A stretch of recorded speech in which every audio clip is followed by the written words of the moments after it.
Good morning dear student. Gyanoday online class में सभी छात्रों का हार्दिक स्वागत है। हम पढ़ रहे हैं human physiology part first. Chapter अपना है डाइजेस्टिव सिस्टम ऑफ ह्यूमन, मानव का पाचन तंत्र। मैंने आपको पिछली कक्षाओं में बताया कि मानव का पाचन तंत्र दो मुख्य भागों से बना होता है, जिन्हें क्रमशः एलिमेंट्री कैनाल, आहार नाल तथा पाचन ग्रंथियां कहते हैं। हमने पिछली क्लासों में एलिमेंट्री कैनाल के कुछ भागों जैसे मुख गुहा, गर्सनी, गर्सिका, आमाशय, छोटी आंत्र का अध्ययन किया। आज की इस कक्षा में हम पढ़ते हैं बड़ी आंत्र। लार्ज इंटेस्टाइन क्या है? इंटेस्टाइन। ध्यान देना, छोटी आंत्र का अंतिम भाग, छोटी आंत्र का अंतिम भाग इलियम। छोटी आंत्र का अंतिम भाग कौन सा है? इलियम। जिस नलिका में खुलता है उसे बड़ी आंत्र कहते हैं। जिस नलिका में खुलता है, जिस नलिका में खुलता है उसे क्या कहा जाता है? लार्ज इंटेस्टाइन कहा जाता है, बड़ी आंत्र कहा जाता है। तो ध्यान देंगे, बड़ी आंत्र की लंबाई 1.5 मीटर होती है। बड़ी आंत्र की लंबाई कितनी होती है? 1.5 मीटर होती है। इसे बड़ी आंत्र क्यों कहते हैं?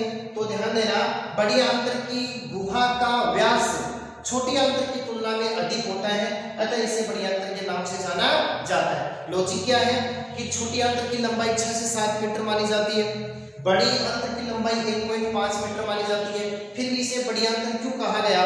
तो इसके पीछे रीजन यह है कि छोटी आंत्र की तुलना में बड़ी आंत्र की गुहा का व्यास क्या होता है? अधिक होता है, अतः इसे क्या कहा जाता है? बड़ी आंत्र कहा जाता है। जिस प्रकार से छोटी आंत्र को 3 भागों में बांटा गया था, ठीक उसी प्रकार से बड़ी आंत्र को भी कितने भागों में बांटा गया है? 3 भागों में बांटा गया है। इसका प्रथम भाग है सीकम, जिसे उंडुक कहते हैं। प्रथम भाग है सीकम, जिसे क्या कहा जाता है? उंडुक कहा जाता है। बड़ी आंत्र का दूसरा भाग कोलन है, जिसे वर्धांत्र कहते हैं। दूसरा भाग कोलन हो गया। तीसरा भाग इसका रेक्टम, जिसे मलाशय कहते हैं। तो छोटी आंत्र के समान बड़ी आंत्र में भी कितने भाग माने जाते हैं? 3 भाग माने जाते हैं। देखो, यदि इसको डायग्राम से देखा जाए,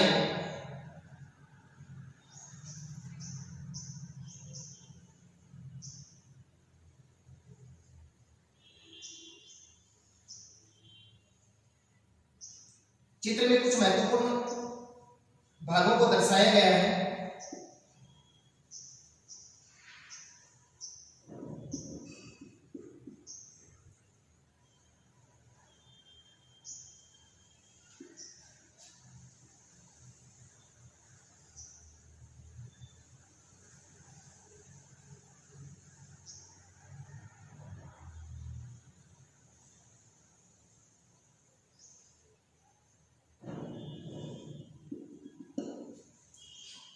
ध्यान देना, इस भाग में यहाँ एक कपाट पाया जाता है, जिसे त्रिकांत कपाट कहते हैं। यह त्रिकांत कपाट है, जिसे इलियोसिकल कपाट कहते हैं, जिसे इलियोसिकल कपाट कहा जाता है। ये जो भाग है इसे सीकम कहते हैं। इसे क्या कहा जाता है?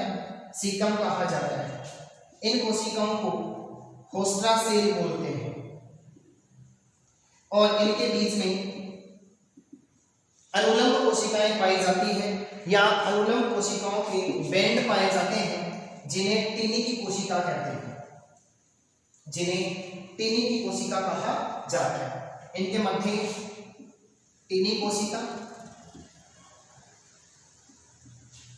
पाई जाती है और ये अंगुलीनुमा जो प्रवर्धिया जो उभार है, जो कहां से जुड़ा रहता है? सीकम से जुड़ा रहता है। ये सीकम के एक छोर पर जुड़ा रहता है, जिसे हम कहते हैं वर्मीफॉर्म अपेंडिक्स। जिसे क्या कहा जाता है? वर्मीफॉर्म अपेंडिक्स कहा जाता है। और ये भाग छोटी आंत्र का अंतिम भाग है, जिसे हम क्या कहते हैं? इलियम क्षुद्रांत्र कहते हैं। जिसे क्या कहा जाता है? इलियम या क्षुद्रांत्र कहा जाता है। फिर ये विद्यार्थियों, छोटी आंत्र के 3 भाग, ठीक उसी प्रकार से बड़ी आंत्र के भी कितने भाग हैं? 3 भाग। प्रथम भाग है सीकम, जिसे उंडुक कहते हैं। यह एक थैलीनुमा संरचना होती है। यह एक छोटी थैलीनुमा संरचना होती है जिसकी लंबाई 6 सेंटीमीटर, ध्यान से देखना इस बात को, जिसकी लंबाई 6 सेंटीमीटर है और इसकी विड्थ चौड़ाई जो है वो 7 सेंटीमीटर है। यानी चौड़ाई लंबाई की तुलना में क्या पाई जाती है, ज्यादा पाई जाती है। तो देखो बड़ी आंत्र का प्रथम भाग सीकम कहलाता है, जो एक छोटी थैलीनुमा संरचना होती है जिसकी लंबाई 6 सेंटीमीटर और चौड़ाई कितनी होती है, 7 सेंटीमीटर होती है।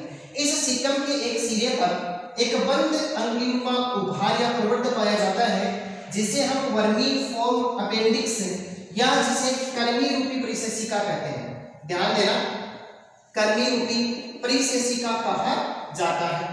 ये कर्मी रूपी परिसेसिका है जो वर्तमान मानव में एक अवशेषी अंग है।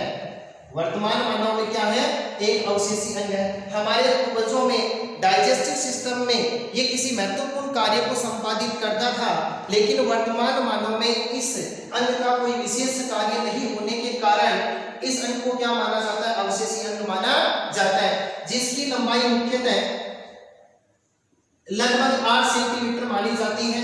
नोट, ध्यान रहे, बालकों में, बच्चों में इसकी लंबाई वयस्क की तुलना में क्या होती है, ज्यादा होती है। तो सीकम के एक सिरे पर एक बंद अंगुलीनुमा उभार पाया जाता है जैसे वर्मीफॉर्म अपेंडिक्स या फिर इसे क्या कह सकते हैं, कर्मी रूपी परिसेसिका कहते हैं, जो वर्तमान मानव में एक अवशेषी अंग माना जाता है जिसकी लंबाई लगभग 8 सेंटीमीटर होती है।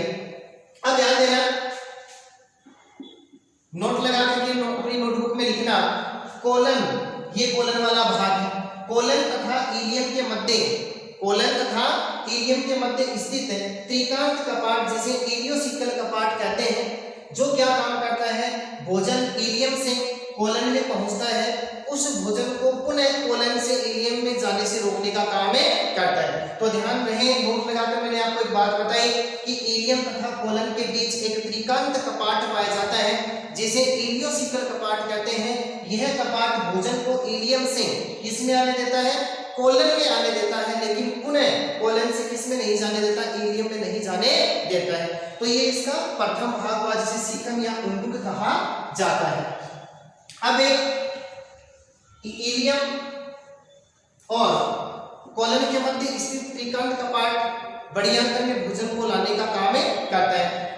सीकम आगे जाकर के किसमें खुल जाता है, कोलन में खुल जाता है। या हम कह सकते हैं बड़ी आंत्र का मध्य भाग क्या कहलाता है, कोलन कहलाता है, जिसे हम वर्धांत्र कहते हैं, जिसे हम क्या कहते हैं, वर्धांत्र कहते हैं। ये कोलन लगभग 130 सेंटीमीटर लंबा भाग है, 130 सेंटीमीटर लंबा अकुंडलित, इस बात पर ध्यान देना, कैसा भाग है, 130 सेंटीमीटर लंबा अकुंडलित उल्टे यू आकार का है, उल्टे यू आकार का है। अंग्रेजी वर्णमाला के अक्षर यू शेप्ड क्या होता है, अपना कोलन होता है। ये जो कोलन वाला भाग है, इसमें इसकी जो दीवार है, इसकी दीवार पर कुछ कोशिकाएं पुटकों के रूप में या थैलों के रूप में व्यवस्थित रहती है। किसके रूप में, पुटकों के रूप में या थैलों के रूप में व्यवस्थित रहती है। इन पुटकों को, इन थैलों को क्या कहा जाता है, होस्टा सेल कहा जाता है। ये होस्टा सेल इसके लिए क्या काम करती है, तो ध्यान रहे, बड़ी आंत्र के कोलन भाग का सतही क्षेत्रफल बढ़ाती है। क्या बढ़ा देती है, सतही क्षेत्रफल बढ़ाने का काम किसका होता है, होस्टा सेल का होता है, जो कहाँ पाई जाती है, कोलन की जो दीवार है उसके जो लेटरल जो साइड है, पार्श्व जो साइड है, उनमें पुटकों के रूप में, थैलों के रूप में व्यवस्थित रहती है। और इन होस्टा सेल के बीच में अनुलंब पेशियों के बने हुए, अनुलंब पेशियों के बने हुए बैंड्स पाए जाते हैं, पेशियों के बने कुछ बैंड्स पाए जाते हैं। इन बैंड्स को टीनी की कोशिका कहा जाता है। क्या कहा जाता है, टीनी की कोशिका बोला जाता है। तो ध्यान रहे, दूसरा भाग मेरे कौन सा बताया, कोलन, जिसे क्या कहते हैं, वर्धांत्र। कोलन की लंबाई 130 सेंटीमीटर है। यह एकुंडलित उल्टे यू आकार का भाग है। इसकी दीवार में पुटकों या थैलों के रूप में कुछ कोशिकाएं पाई जाती हैं जिन्हें होस्टा सेल कहते हैं। ये होस्टा सेल कोलन का सतही क्षेत्रफल बढ़ाने का कार्य करती है। इन होस्टा कोशिकाओं के मध्य, या हम कह सकते हैं कि कोलन का जो भीतरी स्तर है उसमें अनुलंब पेशियों के बने हुए कुछ बैंड्स पाए जाते हैं जिन्हें हम टीनी की कोशिका कहते हैं। इसके अलावा कोलन पर और अधिक ध्यान दिया जाए तो कोलन को मुख्यतः 4 भागों में बांटा गया है। यानी कोलन को कितने भागों में डिवाइड कर दिया? 4 भागों में। सबसे पहला भाग आरोही भुजा है जिसकी लंबाई 15 सेंटीमीटर होती है। आरोही भुजा की लंबाई कितना बताइए? 15 सेंटीमीटर। और आरोही भुजा अनुप्रस्थ भुजा में खुलती है जिसकी लंबाई लगभग 50 सेंटीमीटर होती है। कितनी मानी गई है? 50 सेंटीमीटर। और अनुप्रस्थ भुजा अवरोही भुजा में खुलती है जिसकी लंबाई 25 सेंटीमीटर होती है। और अंतिम जो इसका भाग है, इसकी जो अंतिम जो भुजा है उसे सिग्मोइड भुजा कहते हैं। इस बात पर ध्यान देना, उसे सिग्मोइड भुजा कहते हैं जिसकी लंबाई कितनी होती है? 40 सेंटीमीटर मानी जाती है। इस प्रकार से कोलन को कितने भागों में बांटा गया है? 4 भागों में बांटा गया है। आरोही भुजा 15 सेंटीमीटर, अनुप्रस्थ भुजा 50 सेंटीमीटर, अवरोही भुजा 25 सेंटीमीटर और सिग्मोइड भुजा कितनी होती है? 40 सेंटीमीटर लंबी होती है। अब कोलन आगे जाकर के बड़ी आंत्र के अंतिम भाग रेक्टम में खुलता है, मलाशय में खुलता है। तो देखो बड़ी आंत्र का अंतिम भाग क्या कहलाएगा? रेक्टम कहलाएगा, मलाशय कहलाएगा। देखो शब्द को देखो, मल प्लस आशय, मल प्लस आशय।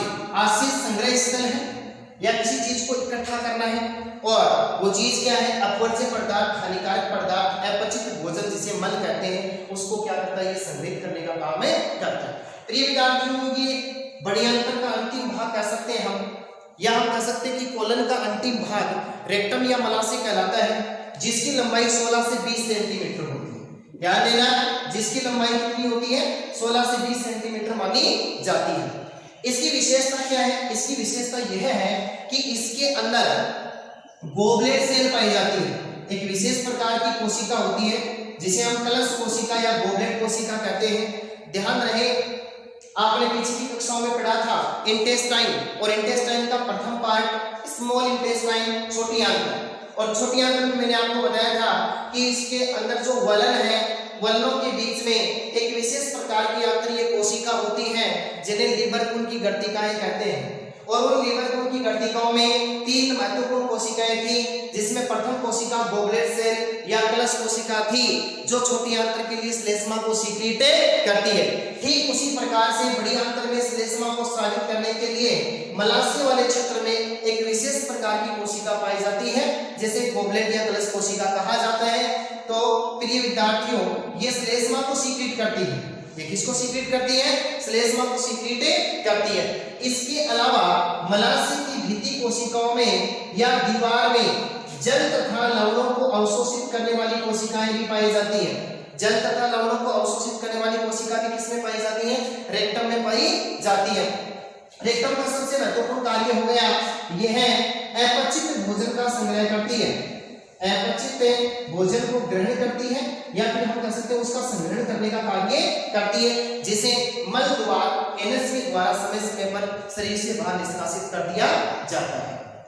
अब एलिमेंट्री कैनाल में ये जो अपना रेक्टम वाला भाग है, मलाशय वाला जो भाग है, एक छिद्र में खुलता है, या हम कह सकते हैं ये एनस पोर में खुलता है। किसमें खुलता है? एनस पोर में, मल द्वार में, या हम कह सकते हैं गुदा में खुलता है। गुदा में 2 विशेष प्रकार की पेशियां या अवरोधनियां पाई जाती हैं जिन्हें हम बाह्य व आंतरिक अवरोधनी कहते हैं। बाह्य व आंतरिक अवरोधनी कहते हैं। बाह्य व आंतरिक अवरोधनी गुदा को खुलने व बंद होने में मदद करती है। तो ये कुछ पार्ट थे जो एलिमेंट्री कैनाल के थे, जिस भागों में भोजन का क्या होता है? डाइजेशन होता है, पाचन होता है। अब डाइजेस्टिव सिस्टम का दूसरा पार्ट अपना डाइजेस्टिव ग्लैंड। डाइजेस्टिव ग्लैंड यानी कुछ पाचक ग्रंथियां हैं जो भोजन को पचाने में महत्वपूर्ण भूमिका निभाती है। सर्वप्रथम हम पढ़ते हैं लाला ग्रंथि, लार ग्रंथि। देखो इसे हम लाला ग्रंथि भी कह सकते हैं। ये लार ग्रंथि है। लार ग्रंथि मुख्य गुहा में पाई जाती है। मुख्य गुहा में पाई जाती है। तो स्थिति कहाँ हुई? मुख्य गुहा, यानी बक्कल कैविटी में ये जो स्लाइवा ग्लैंड जो है वो पाई जाती है। लार ग्रंथि की संख्या 3 जोड़ी होती है। मनुष्य के मुख में इसकी संख्या कितनी होती है? 3 जोड़ी। देखो प्रथम ग्रंथि है कर्णपूर्व ग्रंथि। कर्णपूर्व ग्रंथि जिसे पेरोटिड ग्लैंड भी कहते हैं, पेरोटिड ग्लैंड भी कहते हैं। कर्णपूरक ग्रंथि है जिसे हम पेरोटिड ग्लैंड भी कहते हैं। दूसरी ग्रंथि है अधोजम, अधोजम, और तीसरी ग्रंथि है अधोजीवा। इस प्रकार से अपनी मुख गुहा में 3 प्रकार की लाल ग्रंथियां पाई जाती हैं। ये तीनों ही ग्रंथियां अपने आप में एक्सोक्राइन ग्लैंड है। ध्यान देना इस शब्द पर, ये तीनों ग्रंथियां अपने आप में क्या है? एक्सोक्राइन ग्लैंड है, यानी बहिस्रावी ग्रंथियां हैं। नॉर्मल इंट्रोडक्शन के लिए मैं आपको बताऊं ग्रंथि किसे कहते हैं। मानव शरीर में स्थित वह सूक्ष्म संरचना जो एक रासायनिक पदार्थ को सूक्ष्म मात्रा में स्रावित करती है, जिसे हार्मोन कहते हैं, ग्रंथि कहलाती है। वह सूक्ष्म संरचना तो क्या कहलाएगी? ग्लैंड कहलाएगी। और वो चिपचिपा रासायनिक पदार्थ क्या कहलाएगा? जो किसी जैविक कार्य को संपादित करता है, हार्मोन कहलाता है। मानव के शरीर में 3 प्रकार की ग्रंथियां पाई जाती हैं, बहिस्रावी, अंतःस्रावी और मिश्रित ग्लैंड, मिक्स्ड टाइप ग्लैंड भी पाई जाती है। बहिस्रावी ग्रंथि वह ग्रंथि होती है जो अपने स्राव को बंद नलिकाओं में स्रावित करती है। अपने स्राव को किस में छोड़ती है? बंद नलिकाओं में छोड़ती है, जिसे नलिका युक्त ग्रंथि के नाम से जाना जाता है। जैसे फॉर एग्जांपल लार ग्रंथि, पाचक ग्रंथियां, दुग्ध ग्रंथियां और अश्रु ग्रंथियां, ये कुछ ऐसी ग्लैंड होती हैं जो अपने सिक्रेशन को बंद नलिकाओं में छोड़ती हैं, इसलिए इनको बहिस्रावी ग्रंथि कहा जाता है। दूसरी ग्रंथि अंतःस्रावी ग्रंथि है, यानी ऐसी ग्रंथियां जो अपने स्राव को सीधा ही रुधिर में छोड़ती है, अतः इन्हें नलिका विहीन ग्रंथियां कहा जाता है। फॉर एग्जांपल पीयूष ग्रंथि, थायराइड ग्रंथि, पैराथायराइड ग्रंथि, ये कई प्रकार की ग्रंथियां होती हैं जो अंतःस्रावी प्रकार की होती हैं। तो ध्यान रहे, लाल ग्रंथि एक्सोक्राइन ग्लैंड है, बहिस्रावी प्रकार की ग्रंथि है। इन तीनों ग्रंथियों के द्वारा स्रावित रस को या हम कह सकते हैं तरल को क्या कहते हैं? लार कहते हैं। क्या कहते हैं? लार कहते हैं। और लार में क्या क्या पाया जाता है? तो देखो, स्रावित लार में जल, श्लेष्मा, टाइलिन जिसे एल्फा एमाइलेज कहते हैं, टाइलिन, एल्फा एमाइलेज, लाइसोजाइम, इसके अलावा सोडियम क्लोराइड, पोटेशियम बाइकार्बोनेट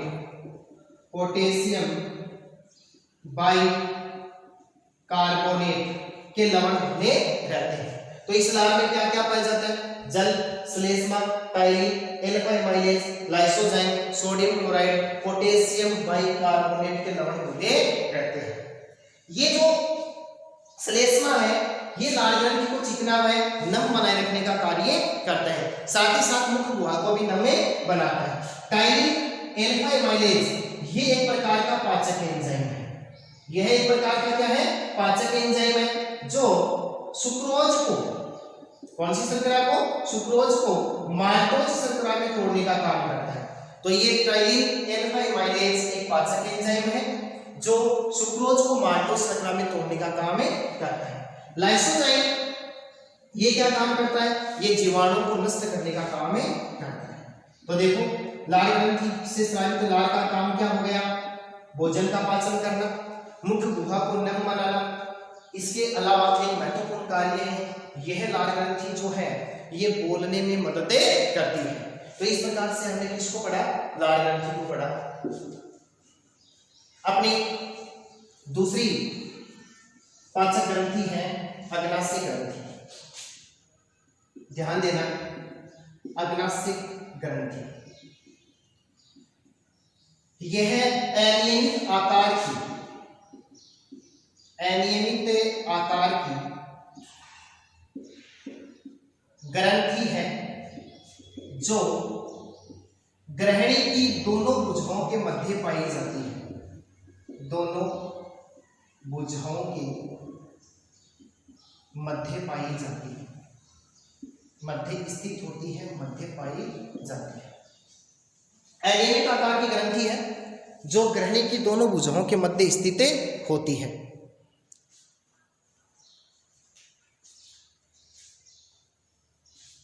इसकी आकृति मटर की फली के समान मानी जाती है, मटर की फली के समान मानी जाती है।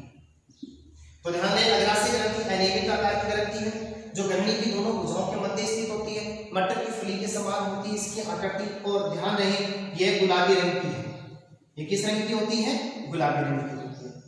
अग्रासी ग्रंथि कुछ पुटकों की बनी होती है, कुछ विशेष कोशिकाओं की बनी होती है जिन्हें हम एसिनी कोशिका कहते हैं। बहुत ही महत्वपूर्ण टॉपिक है ये, एसिनी एसिनाई, यानी कुछ पुटक क्या कहलाते हैं? एसिनी एसिनाई कहलाते हैं। और इनसे अनेकों महीन नलिकाएं निकलती हैं और वो महीन नलिकाएं आगे जाकर के एक मोटी डक्ट का निर्माण करती हैं, एक मोटी वाहिनी का निर्माण करती हैं जिन्हें अग्नाशय वाहिनी कहा जाता है। तो देखो अग्नाशय वाहिनी का निर्माण कैसे हुआ, यानी अग्नाशय ग्रंथि कुछ विशेष कोशिकाओं की बनी होती है, पुटकों की पिंडकों की बनी होती है, और वो पुटक पिंडक क्या कहलाते हैं? एसिनी एसिनाई कहलाते हैं। और प्रत्येक एसिनाई से एक महीन नलिका निकलती है और वो नलिका आगे चल करके एक मोटी वाहिनी में बदले जाती है, और वो मोटी वाहिनी अग्नाशय वाहिनी कहलाती है, जो जिसमें पाचक एंजाइम पाए जाते हैं। अब बात क्या है कि ये जो अग्नाशय जो ग्रंथि है, इस अग्नाशय ग्रंथि में एसिनाई के बीच में लैंगरहैंस द्वीप समूह पाए जाते हैं। लैंगरहैंस द्वीपिकाएं पाई जाती हैं, द्वीपिका पाई जाती है। और ये जो द्वीपिकाएं हैं इनमें 3 प्रकार की कोशिकाएं होते हैं, जिन्हें अल्फा कोशिका, जिन्हें बीटा कोशिका, और जिन्हें क्या कहा जाता है? गामा कोशिका कहा जाता है। गामा कोशिका कहा जाता है। ये अल्फा कोशिका ग्लूकागोन का स्राव करती है, ग्लूकागोन को स्रावित करती है जो रक्त में ग्लूकोज की मात्रा को बढ़ाने का कार्य करता है। बीटा कोशिका इंसुलिन को स्रावित करती है और इंसुलिन ग्लूकोज की मात्रा को कंट्रोल करने का काम करता है। और ये जो गामा कोशिका डेल्टा कोशिका है, यह कोशिका सीरोटोनिन, ध्यान देना, सीरोटोनिन, सोमेटोस्टेटिन, सोमेटोस्टेटिन, गेस्ट्रिन हार्मोन का स्राव करती है। सोमेटोस्टेटिन और गेस्ट्रिन हार्मोन का स्राव करती है। ये अग्नाशय ग्रंथि मिश्रित ग्लैंड कहलाती है या मिक्स्ड टाइप ग्लैंड कहलाती है, क्योंकि ये अंतःस्रावी व बहिःस्रावी दोनों प्रकार की है। सबसे महत्वपूर्ण बात इसकी है कि यह ग्रंथि भ्रूणीय एंडोड्रम से निर्मित होती है। किससे निर्मित होती है? भ्रूणीय एंडोड्रम से निर्मित होती है। देखो विकास की अवस्था में 3 महत्वपूर्ण लेयर बनती हैं, जिन्हें हम एक्टोडर्म, मेसोडर्म, एंडोडर्म कहते हैं। और ये एंडोडर्म से निर्मित होने वाली ग्रंथि है कौन सी ग्रंथि? अग्नाशय ग्रंथि। इसे क्या कहते हैं? मिक्स्ड टाइप ग्लैंड कहते हैं, मिश्रित ग्रंथि कहा जाता है, क्योंकि ये बहिःस्रावी और अंतःस्रावी दोनों प्रकार की होती है। अनेक प्रकार की ग्रंथि है, मैंने आपको बताया ग्रहणी की दोनों भुजाओं के मध्य स्थित होती है, आकार इसका गुलाबी रंग होता है।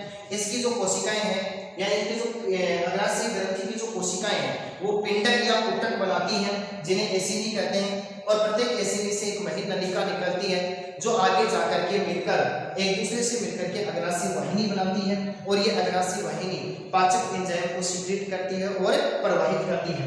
और इन्हीं एसिनाई के बीच बीच में लैंगरहैंस दीपिकाएं पाई जाती हैं, जिनमें 3 प्रकार की कोशिका होती हैं, अल्फा, बीटा और गामा। अल्फा ग्लूकागोन को सीक्रेट करती है और बीटा कोशिका जो है इंसुलिन को सीक्रेट करती है, गामा सीरोटोनिन को स्रावित करती है, सोमेटोस्टेटिन, गेस्ट्रिन ये पाचक एंजाइम है। इस प्रकार से आज की इस क्लास में, इस वीडियो में हमने 2 महत्वपूर्ण ग्रंथियों का अध्ययन किया। धन्यवाद।